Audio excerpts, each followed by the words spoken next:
In the summer of 1918, 81 military vehicles and 297 soldiers embarked on a monumental 3,251-mile journey to test the potential of mechanized transportation. This massive U.S. Army convoy traveled from Washington, D.C. to San Francisco, California, traversing the vast and often unforgiving terrain of the American West. Over 64 grueling days, the convoy slogged through mud, sand, and primitive roads. One of the officers with the convoy was a young lieutenant colonel and future President Dwight D. Eisenhower. And the journey ultimately demonstrated both the potential of motorized transportation and the urgent need for a transcontinental highway system. Hello, this is Russell, and welcome to Anything History. Fresh from the battlefields of Europe, the U.S. Army returned in 1919 with a newfound appreciation for motorized transportation. But a critical question remained. Were these vehicles rugged enough to tackle the vast, undeveloped stretches of the American West? This was a challenge that the 1919 Motor Transport Corps Convoy was willing to take on. Before we get too far into the video, I wanted to comment that one of the great sources of this video is Dwight D. Eisenhower himself. As an observer with the convoy, he provided an outstanding after-action report on the convoy to the U.S. Army. His observations have been preserved, and I'll post a link in the description if you'd like to go see him and learn more. I also wanted to acknowledge the amazing footage available from the U.S. National Archives. At the time, this convoy was considered an important event, and the U.S. Army went through the trouble and expense of filming it. The original silent film is on 3 reels and runs about 24 minutes.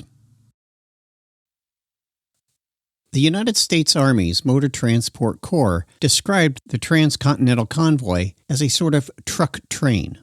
Their goal was to test the feasibility of delivering cargo and personnel across the vast distances of the United States. After a ceremony in Washington, D.C., the transcontinental convoy departed Camp Meigs near Boston on July 7, 1919. However, they were off to a rough start. The next day, July 8th, they ran into their first major obstacle, bridges. In Chambersburg, Pennsylvania, the heavy trucks encountered difficulties passing through covered bridges on the Juanita River. This was only the first of many difficulties the heavy cargo trucks encountered on the journey. Soldiers laid boards to help the vehicles cross one bridge and later dismantled part of another covered bridge to allow the trucks to squeeze through. In a memorandum written after the completion of the trip, Eisenhower criticized the reliability and unsuitability of heavy cargo trucks on sand, rough, uneven terrain, and steep grades.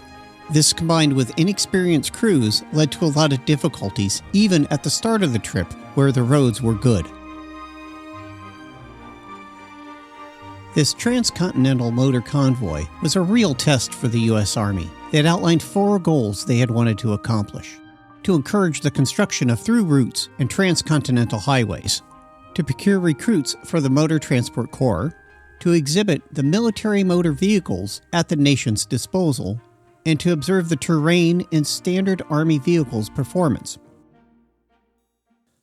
The convoy comprised of 2 truck companies with 81 vehicles and trailers, including 34 heavy cargo trucks, 4 light delivery trucks, 2 mobile machine shops, a blacksmith shop, and a wrecking truck. In addition to the cargo trucks, it had 4 kitchen trailers, 8 touring cars, 1 reconnaissance car, 2 staff observation cars, 9 motorcycles, including 5 with sidecars. The convoy's personnel endured conditions similar to battlefield operations: constant strenuous labor, chronic sleep deprivation, and real physical hardships.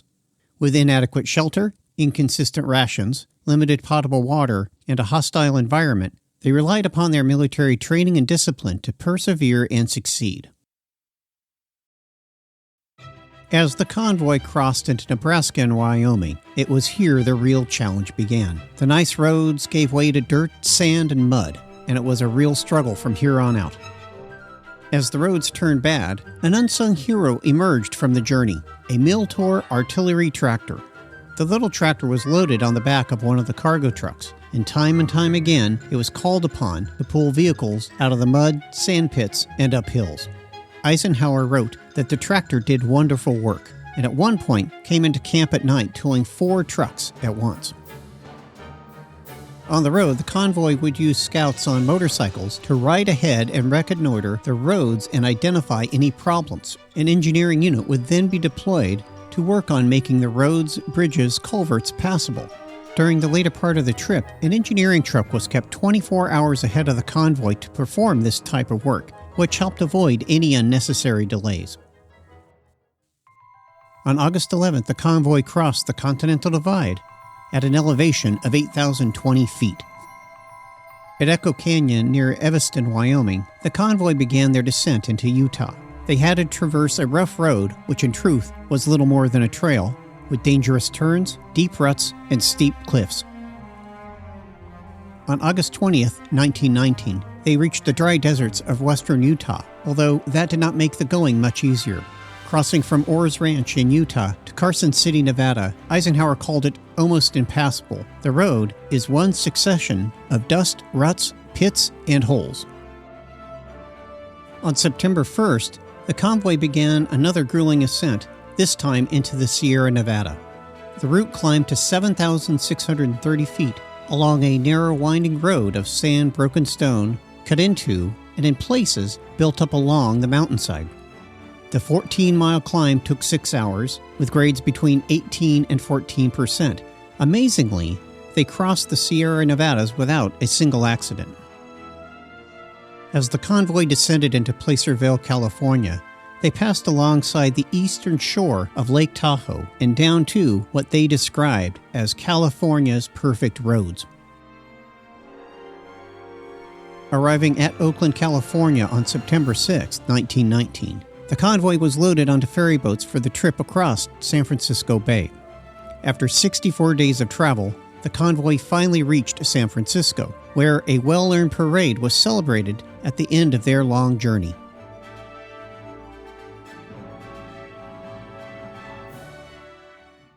The 1919 Transcontinental Convoy demonstrated the promise and difficulties with motorized transportation at the time. For the Army, the expedition tested the feasibility of getting men and equipment across the country. It also illustrated the need for better roads, with Eisenhower noting that extended trips by trucks through the middle of the western part of the United States are impracticable until the roads are improved. It was a realization that ultimately drew the support for the creation of the interstate highway system in the United States. Thank you for watching. If you made it this far in the video, I really hope you enjoyed it. If you did, please click that notification button, like the video, and subscribe. It really does help the channel out.